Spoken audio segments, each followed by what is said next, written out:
अस्सलाम वालेकुम नाज़रीन, मैं हूं आपकी होस्ट रिदा अहमद और आप सबको खुशामदीद कहती हूं अपने शो में जिसका नाम है सेहत और ज़िंदगी। उम्मीद है आप सब खैरियत से होंगे। आज हम जो शो में डिस्कस करेंगे वो है दांतों के मसाइल और किस तरीके से उन मसाइल को हल किया जा सकता है। हम बज़ाहिर तो अपनी बहुत केयर कर रहे होते हैं, लेकिन दांतों के मामले में थोड़ा सा हम दांतों के साथ सुतेलापन कर देते हैं, इतनी ज़्यादा केयर नहीं करते। हालांकि पर्सनालिटी जो है वो आपकी इन्हेंस होती है आपकी स्माइल से, और आपकी स्माइल तभी अच्छी लगती है जब आपके टीथ हेल्दी होते हैं। तो आज हम इसी पे डिस्कस करेंगे। आज जो हमारे साथ गेस्ट हैं वो डेंटल सर्जन्स हैं, doctor Nazish and doctor Faisal. उनको वेलकम करते हैं अपने शो में और प्रोग्राम का आगाज करते हैं। अस्सलाम वालेकुम। कैसे हैं आप दोनों? सबसे पहले तो आप दोनों का बहुत बहुत शुक्रिया कि आप हमारे शो में तशरीफ़ लाए। अपने कीमती वक्त से आप लोगों ने वक्त निकाला और अपनी नॉलेज शेयर करने के लिए आप प्रोग्राम में तशरीफ़ लाए। इसके लिए आप दोनों का बहुत बहुत शुक्रिया। Thank you for having us. Thank you. Most welcome, most welcome. जी डॉक्टर फैसल, आपसे स्टार्ट लेंगे। तो मेरा सवाल आपसे सबसे पहला यही है कि दांतों का किस तरह से ख्याल रखना चाहिए, किस तरह से ख्याल रखा जा सकता है, और स्पेशली छोटे बच्चे जो होते हैं जिनके दांत निकलना स्टार्ट होते हैं, तो वो किस तरीके से उनके दांतों की ब्रशिंग की जा सकती है या कितने टाइम से करनी चाहिए?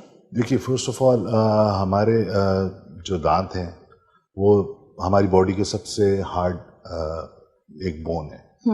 अगर आप उनका ख्याल नहीं रख पा रहे तो फिर इसका मतलब है कि आप लोग यानी हम लोग सब कुछ गलत कर रहे हैं। और दांत एक दफा चला जाए तो वापस नहीं आता। अच्छा, हम सबसे ज्यादा निगलेक्ट भी, अब ब्रशिंग जो है वो टेक्निकली 2 to 3 मिनट्स हमें दिन में एक टाइम पे जगह अगर आप सुबह कर रहे हैं तो वो करनी चाहिए।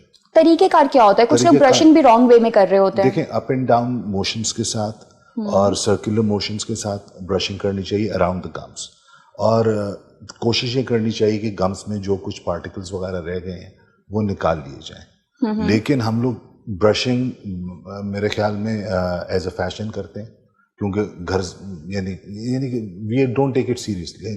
कोई चीज़ सीरियस नहीं है ब्रशिंग में। तो 1 मिनट या 30 सेकंड्स में हम ब्रश करते हैं। 1 मिनट भी बहुत ज़्यादा है, बहुत जल्दी में लगे हुए होते हैं। और हमारा प्रॉब्लम सारा ये है कि हम ये नहीं समझ रहे कि इस यानी कि जो हमारा मुंह है हम उसको 24 घंटे यूज़ कर रहे हैं और उसकी सबसे कम सफाई कर रहे हैं। हमारा हाथ पे कोई स्टेन आ जाता है हम फ़ौरन धोने जाते हैं, लेकिन हम दांतों को उस तरह साफ नहीं रखते जिस तरह हमें रखना चाहिए, और उस वजह से निगलेक्ट ज़्यादा बढ़ता है। सेकेंडली, दांत में किसी के दर्द हुआ, अब उस पर कीड़ा लगा हुआ या कुछ है, हम लोग ये नहीं करते कि जाके डेंटिस्ट को दिखाएं। हम फार्मेसी पे जाते हैं, उससे कहते हैं यार दांत में दर्द हो रहा है, दवाई दे दो। बिल्कुल ठीक है, और वो फिर दवाई लेके आ जाते हैं। एक अगर डेंटल चेकअप हो जाए, उसमें एक कैविटी डायग्नोज हो जाए, हम उसको उसी वक्त फिल कर दें तो वो मसला वहीं पे ख़त्म हो जाता है। फिर पेशेंट हमारे पास आता है कि जी दांत को बचाएं। हम कैसे बचाएं जब आपने एक चीज़ को 4 साल इग्नोर किया, एक कीड़ा बढ़ के इतना ज़्यादा हो गया कि उसने पूरा दांत ख़त्म कर दिया, अब उसको निकाले बगैर कोई चारा नहीं। तो फिर आके पेशेंट्स कहते हैं कि जी आप इसको बचाएं। तो आई डोंट थिंक पहले खुद डॉक्टर्स बने हुए होते हैं, तो हाँ, तो फिर हम उसको नहीं बचा सकते। फिर हमारा एंड ये होता है कि उसको निकालना है। फिर वो कहते हैं कि जी ये पैसे बनाने के लिए कर रहे हैं। नहीं, ये भी बहुत है कॉन्सेप्ट लोगों के माइंड में। ऐसा नहीं है, हम लोगों को कोई शौक नहीं है कि किसी से। मैं ये कहता हूं कि आप फिलिंग करा लें, सबसे सस्ता काम पड़ेगा।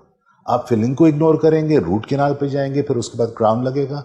आपके एक्सपेंस देखिए, एक दफ़ा में आपके शुरू में जो खर्चा है अगर वो 500 रुपये है, आप जब उसको इग्नोर करते करते करते करते ले जाएंगे, हम तो अपनी गाड़ी का इससे दांतों से ज़्यादा ख्याल रखते हैं। ठीक है ना, जो मटेरियलिस्टिक चीजें हैं उनका ख्याल रख रहे होते हैं, और दांत जो इम्पोर्टेंट पार्ट है जो एक दफा चला गया आपको पता है वापस नहीं आएगा, तो पाकिस्तान में इग्नोर करते हैं। पाकिस्तान में लोगों का यही कॉन्सेप्ट है कि दांतों को जो है इग्नोर कर दो, हालांकि सबसे ज्यादा mouth is the dirtiest opening of our body. ठीक है, सब गेटवे है, जितनी भी बीमारी है वो सब मुंह से जा रही हैं। इवन अब जो लेटेस्ट रिसर्च है ना उसमें कहते हैं कि हार्ट की बीमारी है उसका ताल्लुक भी जो है वो मुंह के बैक्टीरिया और जर्म से है, मगर लोगों को समझ ही नहीं है। लोग कहते हैं भाई डेंटिस्ट बड़े महंगे हैं, हमारे दांत हिला देंगे। भाई डेंटिस्ट जो है वो प्रोसीजर कर रहे हैं। एक आप आम डॉक्टर के पास भी जाते हो तो आपको फीस चार्ज कर रहे हैं ना, just for looking at you, checking you out. तो डेंटिस्ट तो आपको पर प्रोसीजर कर रहा है, तो प्रोसीजर के तो पैसे होते हैं ना। जैसे आप सर्जरी कराने जाओगे तो सर्जरी के तो एक चार्जेस होंगे ना अलग, तो उनको ये समझ नहीं आता कि he is doing a procedure. उनको बस ये है कि भाई डेंटिस्ट तो बड़ा महंगा इलाज है, दांतों को छोड़ो, इग्नोर करो। वो एक चीज माइंड में बैठ चुकी है। बिल्कुल ये नहीं समझ आ रही कि देखें ना, डॉक्टर का जो सेटअप है, अब वो उसने एक कुर्सी लगाई, एक मेज लगाई, बैठ के उसने प्रैक्टिस शुरू कर दी, साथ में पर्ची पे दवाइयां लिख के दे रहे हैं। उसका क्या खर्चा है? एक पंखा चल रहा है, एक एसी चल रहा है, उसके अलावा तो कोई खर्चा नहीं है। हम लोगों ने जो चेयर लेनी है, वो पूरा एक ऑपरेशन थिएटर का सेटअप है जो हम लगा के बैठते हैं। वो सस्ता नहीं आता। वो मशीन सब चीजें ऑल ओवर, असिस्टेंट्स, फिर we have to sterilise the वो जितने भी इंस्ट्रूमेंट्स होते हैं वो उसकी sterilisation, proper cold sterilisation, hot sterilisation, dry heat, हर चीज हम लोग सारा प्रोसीजर, अगर एक प्रॉपर डेंटिस्ट के पास जाएंगे तो वो इस सब चीजों की प्रॉपर करके आपको करे ना, तो दैट कॉस्ट यू ऑब्वियसली। तो आप ये नहीं कह सकते ना कि भाई इतना चार्ज कर रहा है। अब आप एक जहां भी सर्जरी के लिए भी जाओगे तो इसको ना चार्ज यू, ऑपरेशन थिएटर के एवरीथिंग। सो महंगा नहीं है, महंगा आप खुद बनाते हो उसको। जब बीमारी इनिशियल स्टेज पे आप उसको इलाज करवा लें, इनिशियल स्टेज पे आपने इग्नोर किया, वहां से वो महंगा होना शुरू हो गया। एक तो सफाई नहीं करते आप दांतों की प्रॉपर, छोटे बच्चा है वो भी सड़ा रहा है दांत, मिल्क टीथ चलो गिर गए, जो परमानेंट आ गए उसका तो कोई सब्स्टिट्यूट नहीं है ना, वो उसकी आप फ्लॉसिंग नहीं कर रहे, आपको गम्स प्रॉब्लम है। इतने इतने लोगों के टाटर और जैसे पत्थर की तरह जमे हुए होते हैं, जब वो हम स्केलिंग से निकालते हैं तो लोगों को लगता है हमारे दांत ही हिल गए हैं या हमारे वो क्या कहते हैं उसको, आपने पत्थर, इतने लिटरली लोगों को फील होता है पत्थर को आपने हमारे दांत ही हिला दिए। भाई जब गन जम जम के आपके दांत को उसने जमाया हुआ था, जब हम गन निकालेंगे तो जाहिर बात है वो हिलेगा तो सही ना, वो प्रोसेस तो होगा बिल्कुल डेफिनेटली। बता दूं उसका, ये सही कह रही है डॉक्टर नाजिश, जो ये पत्थर जमे होते हैं ना, स्पेशली सामने के नीचे वाले जो दांत हैं, इनके पीछे काफी हद तक कई लोगों के टार्टर और कैलकुलस फंसा हुआ होता है। अब क्या होता है कि वो इतना फंसा हुआ होता है कि आपके दांत, आपकी बोन उससे नीचे चली गई होती है जड़ों से, और गम्स में वो दांत होते हैं। जैसे ही आप वो स्केलिंग करेंगे और वो टार्टर और प्लाक रिमूव करेंगे, वो दांत हिल जाएगा।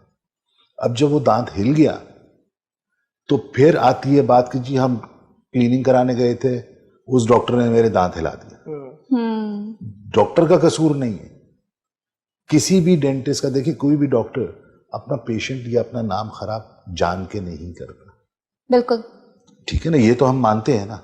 अब आपकी कंडीशन ऐसी है, अब हमें मजबूरन पेशेंट को पहले बताना पड़ता है भाई मैं सफाई करूंगा, आपके दांत हिल जाएंगे, जरा देख ले। बिल्कुल।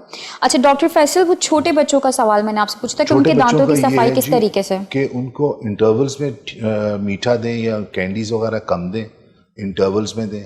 हमारा ये होता है कि जी हमने उसको सारा दिन, जो जब भी उसने कुछ रोना शुरू किया उसके मुंह में कोई मीठी चीज डाल दी, कैंडी दे दी, चॉकलेट दे दी, कुछ दे दिया।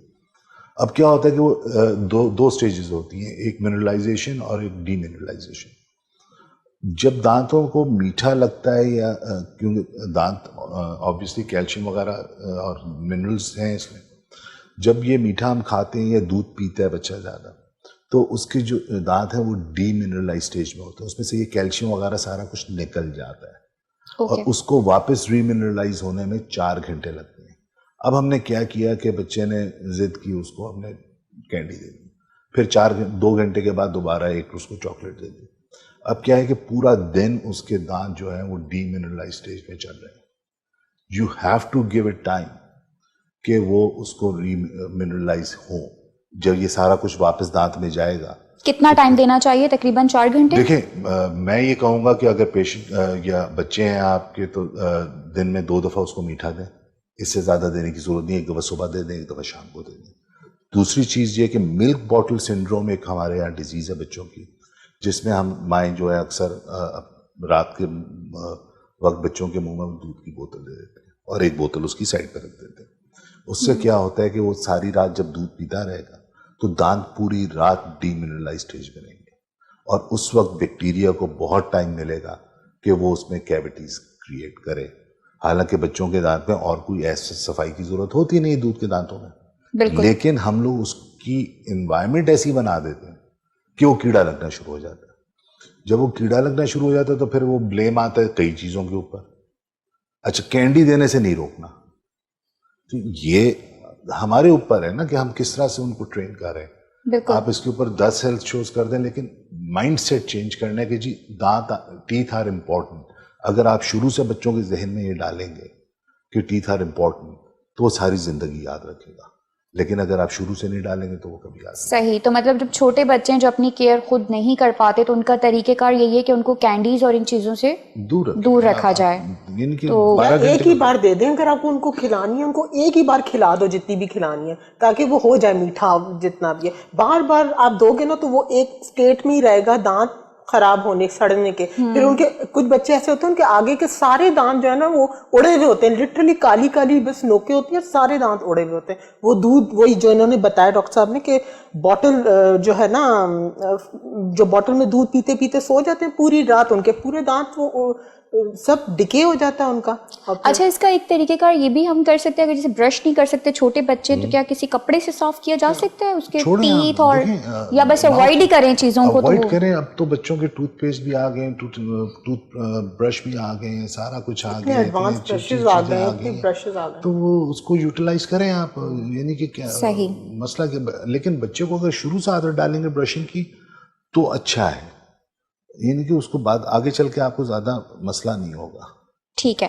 अच्छा डॉक्टर फैसल, ब्रश करने का सही वक्त क्या है? खाना खाने से पहले या खाना खाने के बाद? देखिए, सुबह के टाइम जो सही वक्त है वो नाश्ते के बाद है, बिकॉज अगर आप सारी रात आपका मुंह साफ नहीं हुआ, सुबह उठा आपने नाश्ता किया, अगर आपने नाश्ते के बाद अपने ब्रशिंग की तो उसमें एडवांटेज आपको ये मिलेगा कि आपने जो खाया था नाश्ते में उसके कोई पार्टिकल्स दांतों में रह गए तो वो निकल जाएंगे, क्योंकि उसके बाद फिर सिर्फ लंच आपका जो है उसके पार्टिकल्स होंगे, वो रात डिनर के बाद अगर आप ब्रशिंग करते हैं तो वो फिर निकल जाएंगे। मोस्टली खाने के बाद ब्रश करना चाहिए। और कितनी देर बाद? आधे घंटे के बाद, पौने घंटे के बाद।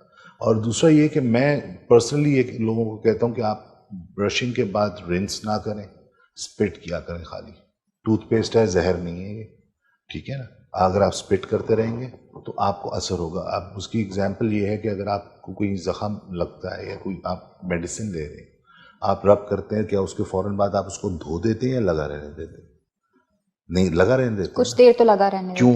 ताकि उसका इफेक्ट हो। अब हम ब्रश करते हैं 30 सेकंड, उसके बाद मुंह रिंस किया, टूथपेस्ट बाहर निकाला और आराम से निकल गए। उसमें क्या नुकसान है कि आपने जो टूथपेस्ट में जो फ्लोराइड वगैरह हुआ कैल्शियम वगैरह है, वो दांतों को एब्जॉर्ब करने का टाइम कहाँ मिला? 30 सेकंड में तो कोई एब्जॉर्प्शन नहीं होती। बिल्कुल बिल्कुल। तो वो फिर उसको टाइम चाहिए। So if you do it that way, अगर इस तरह से करेंगे तो आपका दांत ज़्यादा हेल्दी रहेंगे, गम ज़्यादा हेल्दी रहेंगे। ओके। और one more thing I would like to add, वो आज हमारे यहाँ लोगों को ना अवेयरनेस नहीं है कि फ्लॉसिंग की कितनी इंपॉर्टेंस है। आपने दांत ब्रश करके तो साफ कर लिए, ठीक है, आपने सब कुछ, लोग कहते हैं हम तो ब्रशिंग करते हैं, हम तो सब कुछ करते हैं, हमारे दांत क्यों सड़ रहे हैं?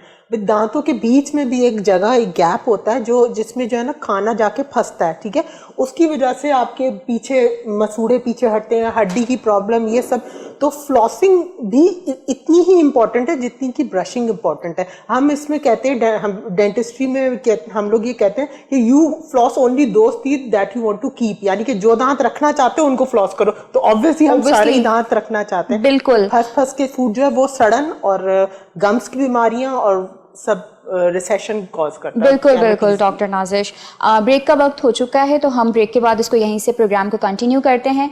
जी नाजरीन, ब्रेक का वक्त हो चुका है, कहीं मत जाइएगा, हमारे साथ ही रहिएगा। मिलते हैं आपसे एक शॉर्ट ब्रेक के बाद।